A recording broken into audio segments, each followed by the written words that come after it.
Okay, hello. First, I will let you know that there is a link in the comments section that demonstrates how to find a cure for early stage prostate cancer without surgery or hospital stay.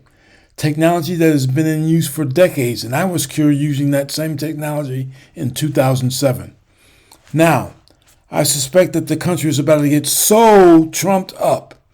In this presentation, you'll see how the idiot felon and his partner are backing down on the lies that they told the American public about bringing prices down. And now Vance is talking about, quote unquote, stabilizing prices.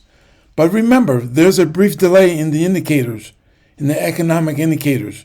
So during the first few months of Trump being in office, I believe the indicators will show a strong U.S.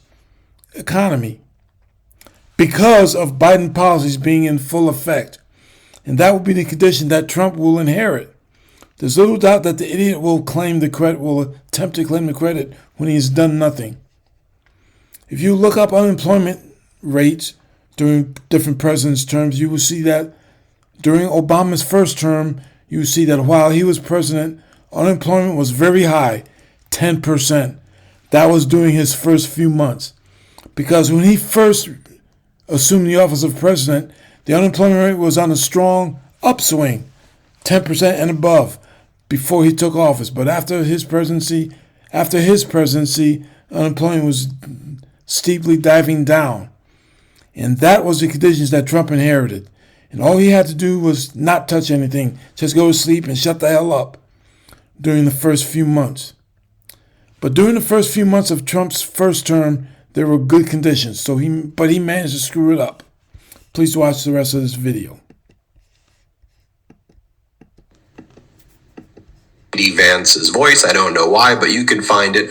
But here's what J.D. Vance was asked on some of the weekend shows. He was asked this on Fox. So, the December numbers, economic numbers, were pretty good by President Biden. About 256,000 jobs were created, unemployment down. He's leaving the economy in pretty good hands. What do you say to that, right? That was a decent question from Fox. J.D. Vance's response was, I wish Joe Biden all the best. But the fact is, he has left us with a dumpster fire, not just at the border with the... See, that's a damn lie. Like the interviewer said, President Biden is giving you a good economy. What do you say about that? And now he's got a moan, groan, bitchy complain, just like his daddy Trump.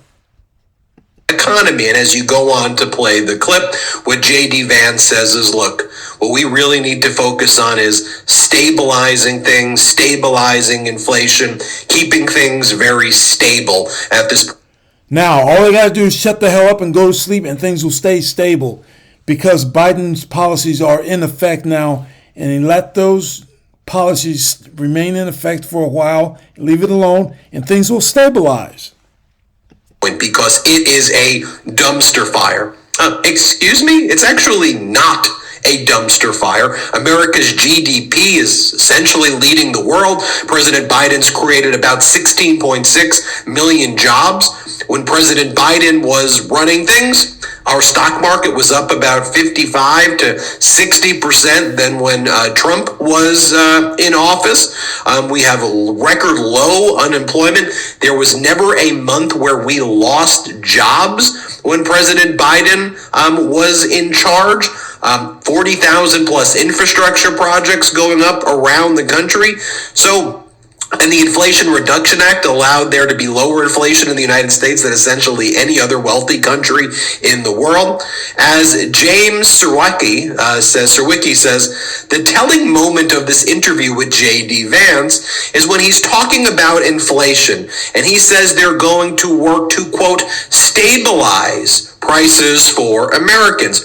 Trump promised voters he would bring prices down. It was a nonsense promise, so now they're walking it back and saying that what the goal is to stabilize, to keep prices stable. It is subtle, but it is profound what they're doing here. And that's how they change the benchmarks with all of their promises. By the way, I'll do a whole other video about this, but they're doing this. And I'm just going to break it down. I'm going to put it in my terms. Basically, I've always seen it. Basically, Trump is full of shit. They're not going to be able to do. He can't do a damn thing, and now he knows that.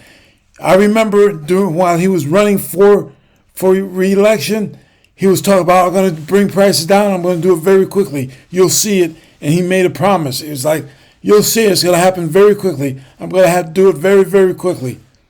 Same thing with Ukraine, right?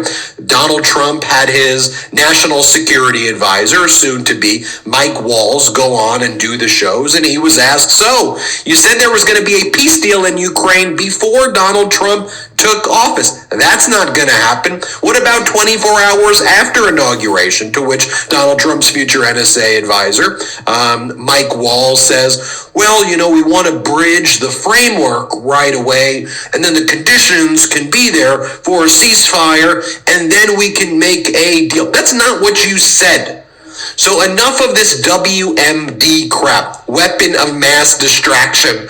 We need to take Donald Trump's words seriously when he threatens the sovereignty of our allies, when he threatens the sovereignty of Canada, Greenland, Panama, Mexico, what have you, but always bring it back to, as Adam Kinzinger says, the Gulf of egg prices, or as I've seen other members of Congress, and Kinzinger's a former member of Congress, but as I've seen members of Congress say, okay, cool, bro, but how is this going to lower prices? How does any of this have anything to do with the lies that you told Americans about things you were going to do? So one of the main things I want to do here at the Midas Touch Network is I want to, now that we run this media network that gets more views than corporate media, I want to make sure we don't get distracted. I'll talk about the other stuff, but in the context of how Donald Trump's trying to use that to distract from some other things. And by the way, we'll take the other stuff seriously, but take a look at this.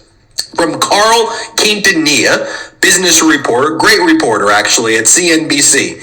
He's citing a Barron's article that goes, it looks a lot like U.S. consumers are happy with the way things are under Biden.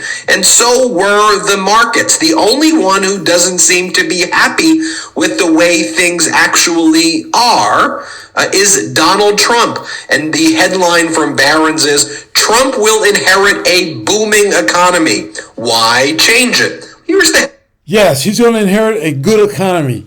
Like I said earlier, there's going to be a slight time delay, and it's going to be a good economy for his first few weeks or couple of months while he's in office. And that asshole's going to try to take credit for it. Headline from Axios. There have been more jobs gained under Biden's term than under the full terms of Trump, Obama, and George W. Bush. That would seem to be a good stat. But more and more, you're seeing some instability in the markets. Number one, our bond markets and the 10-year yield recognize a ton of instability. By the way, that's why mortgage rates are still up and going higher.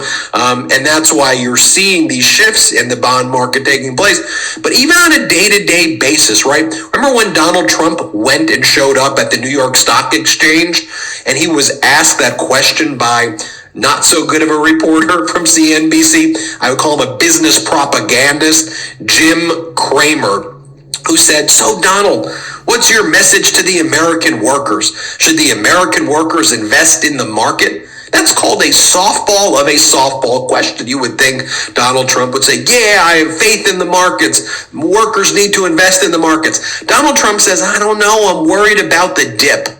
You're worried about the dip. And by the way, in all of these subsequent interviews of Donald Trump, when he's been asked if he's going to lower prices or if that's going to be important to his legacy, so you're going to be able to lower prices right away, like you said? He goes, I don't know. He said, it's hard. It's hard to lower prices.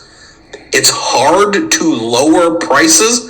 The whole thing is, I'm a great businessman. I'm going to be able to do it on day one. I'm going to be able to do it on day one. Oh, by the way, I remember why I was talking about also Donald Trump's appearance on the New York Stock Exchange, because there were 10 days thereafter where the stock market was down, where the Dow Jones was down. The last time that happened was in 1974. And I think the markets are seeing instability from Donald Trump. But don't worry, folks, because we've got Eric Trump. He's out there He's going to be focused on some things, folks. Eric Trump is now in discussions about launching a new line of Trump-branded vodka in the United States, according to people who are familiar. Not sure if the...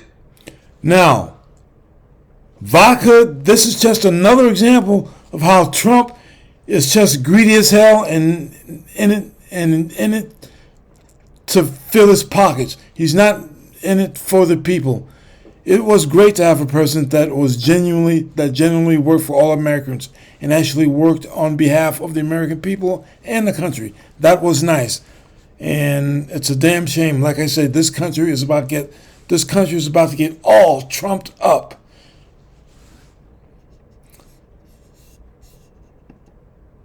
Thank you for watching. And a reminder, there's a link in the comments section that demonstrates how to find a cure for early stage prostate cancer without surgery or hospital stay. Technology that has been in use for over a decade, and I was cured in 2007 using that same technology. Again, thank you for watching.